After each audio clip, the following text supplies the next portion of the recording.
बताया जा रहा है। जब इस मामले को लेकर सुनवाई शुरू हो जाएगी और एक जानकारी मेरे सहयोगी आप तक पहुंचाते रहेंगे। बात कर लेते हैं हम बजट सत्र की। तो विधानसभा के बजट सत्र का आपको बता दें कि आज तीसरा दिन है। प्रश्नकाल के साथ सदन की कार्रवाई शुरू हो चुकी है। विधानसभा में सरकार फसल खराबे पर जवाब देगी और दोपहर 2 बजे तथ्यात्मक स्थिति सदन के सामने सरकार रखेगी। अजमेर से विधायक अनीता बघेल ने रोडवेज के अजमेर आगार से सेवानिवृत्त कार्मिकों का मामला उठाया है और इसके जवाब में परिवहन मंत्री बृजेंद्र ओला ने कहा कि हमारे पास जैसे ही फंड उपलब्ध होगा कर्मचारियों को बकाया का भुगतान करा दिया जाएगा।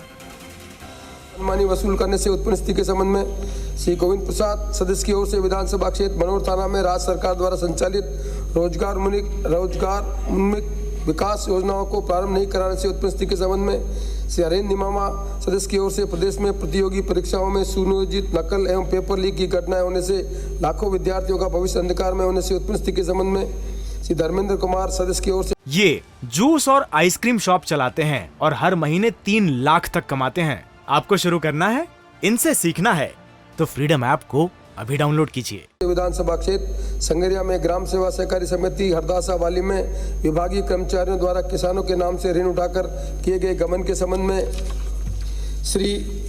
समाराम गरासिया सदस्य की ओर से विधानसभा क्षेत्र माउंट आबू को माननीय सर्वोच्च न्यायालय द्वारा पारिस्थितिक संवेदी क्षेत्र घोषित करने से विकास कार्यों पर लगे विराम से उत्पन्न स्थिति के संबंध में श्री रामलाल शर्मा सदस्य की ओर से राजकीय महिला महाविद्यालय गोविंदगढ़ के भवन का निर्माण खेल स्टेडियम के पास करवाने के संबंध में श्री अविनाश सदस्य की ओर से विधानसभा क्षेत्र जेतारण में नव संचालित अल्ट्राटेक सीमेंट में स्थानीय योग्यताधारी अभ्यर्थियों को नियुक्ति नहीं देने से उत्पन्न स्थिति के संबंध में श्री अर्जुन लाल जिनगर सदस्य की ओर से विधानसभा क्षेत्र कपासन में राजकीय महाविद्यालय में चल रहे रिक्त पदों से उत्पन्न स्थिति के संबंध में श्री मदन दिलावर सदस्य की ओर से विधानसभा क्षेत्र रामगंज मंडी में स्थित कोटा स्टोन कंपनी ASI के वाहनों द्वारा कथित गैर इरादतन हत्या करने से उत्पन्न स्थिति के संबंध में श्री वासुदेव देवनानी सदस्य की ओर से प्रदेश में निरंतर हो रही गैंगवार हत्या डकैती इत्यादि घटनाओं से आम जन में व्याप्त भय से उत्पन्न स्थिति के संबंध में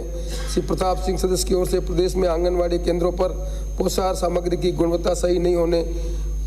होने अनियमितता एवं भ्रष्टाचार से उत्पन्न स्थिति के संबंध में उपरोक्त प्रस्ताव भी ऐसे नहीं कि सदन की पूर्व निर्धारित कार्रवाई को रोककर इन पर विचार किया जाए,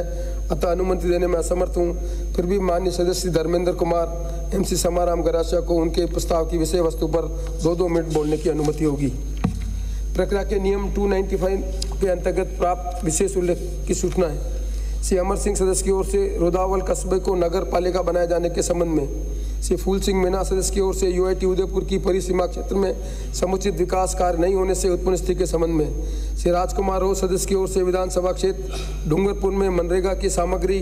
एवं मेट कारीगरों का समय पर फंड ट्रांसफर ऑर्डर नहीं होने से उत्पन्न स्थिति के संबंध में श्री गोविंद प्रसाद सदस्य की ओर से विधानसभा क्षेत्र मनोर थाना में किसानों की सिंचाई एवं पेयजल संबंधी समस्याओं का निराकरण करने के संबंध में श्री अविनाश सदस्य की ओर से विधानसभा क्षेत्र जेतारण में संचालित सीमेंट प्लांट्स द्वारा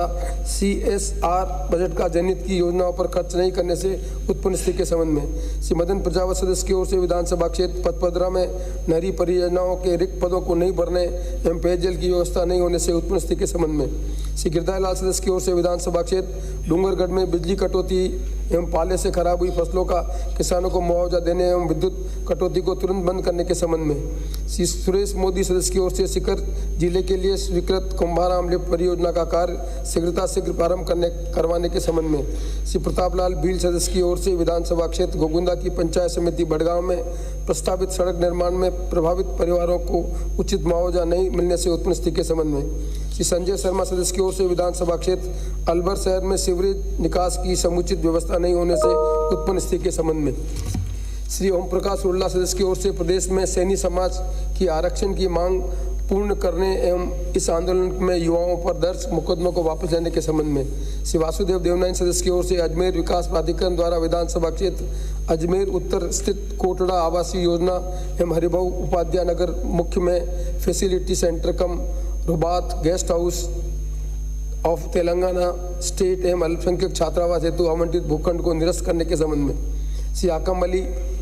सदस्य की ओर से विधानसभा क्षेत्र फतेहपुर में फसलों को शीतलहर से हुए नुकसान को फसल बीमा कंपनी द्वारा भुगतान नहीं करने से उत्पन्न स्थिति के संबंध में श्रीमती सूर्यकांता व्यास सदस्य की ओर से विधानसभा क्षेत्र सूरसागर में राजकीय चिकित्सालयों में चिकित्सा सुविधा का विस्तार किए जाने के संबंध में श्री मदन दिलावर सदस्य की ओर से विधानसभा क्षेत्र रामगंज मंडी की अनुसूचित जाति की छात्रा से हुए बलात्कार एवं पुलिस द्वारा बलात्कारियों के संरक्षण देने से उत्पन्न स्थिति के संबंध में माननीय सदस्यों को उनके द्वारा दी गई सूचना को पढ़ने की अनुमति होगी। श्री धर्मेंद्र कुमार।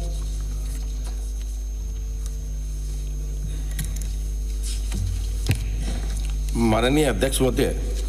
आपने मुझे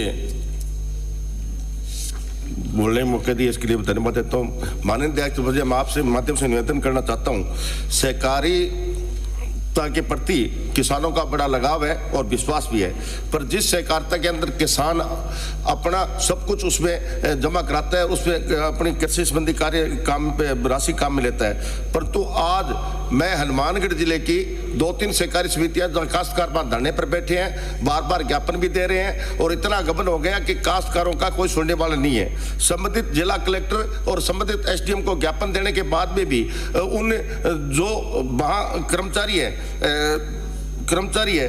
उन पर किसी प्रकार की कार्रवाई नहीं की जा रही है, न कि जो गबन की राशि जो हड़पी गई है वो भी वसूल की जा रही है। मेरा आपके माध्यम से निवेदन है, ये सहकारिता एक स्वच्छ संस्था है और बहुत अच्छी संस्था है और काश्तकारों हित की संस्था है। यदि इसमें इस प्रकार से गबन होते जाएंगे तो निश्चित काश्तकारी से दूर हो जाएगा। पर मेरा आपसे निवेदन है कि अरदासवाड़ी रावसर और रतनपुरा संगरिया में जिस प्रकार से गबन हुआ है वो बहुत ही अलग ढंग से हुआ है और उस पर किसी प्रकार की कार्रवाई नहीं हो रही है। मेरा आपसे निवेदन है, मंत्री महोदय भी सुन रहे हैं, यदि सहकारिता को बचाना है और सहकारिता को आगे बढ़ा देना है तो निश्चित जो कर्मचारी काफी सालों से वहां बैठे हैं उनको इधर उधर किया जाए और प्रत्येक सहकारिता समितियों का जांच कराई जाए ताकि उस कर्मचारी का कितना गबन किया गया है। इसलिए मेरा निवेदन है कि अरदासवाड़ी रावसर और रतनपुरा संगरिया सहकारी समितियों को काश्तकारों को न्याय दिलाए, उनकी राशि वापस दिलाए। जय भारत, जय हिंद। श्री समाराम गरासिया।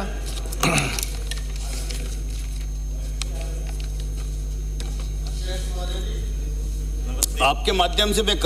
ये कहूंगा कि जिस प्रकार से माउंट आबू रोड से एक जाने वाला रास्ता जो इनको सेंसिटिव जान 2020 के अंदर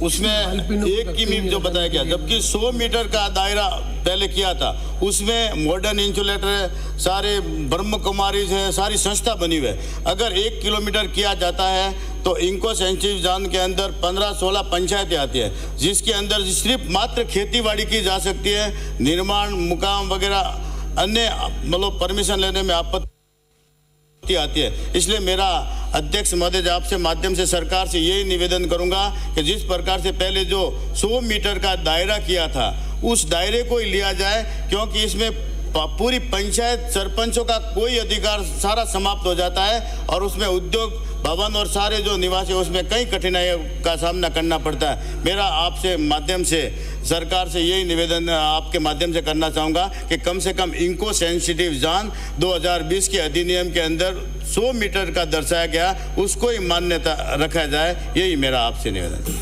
श्री अमर सिंह, श्री फूल सिंह मीणा।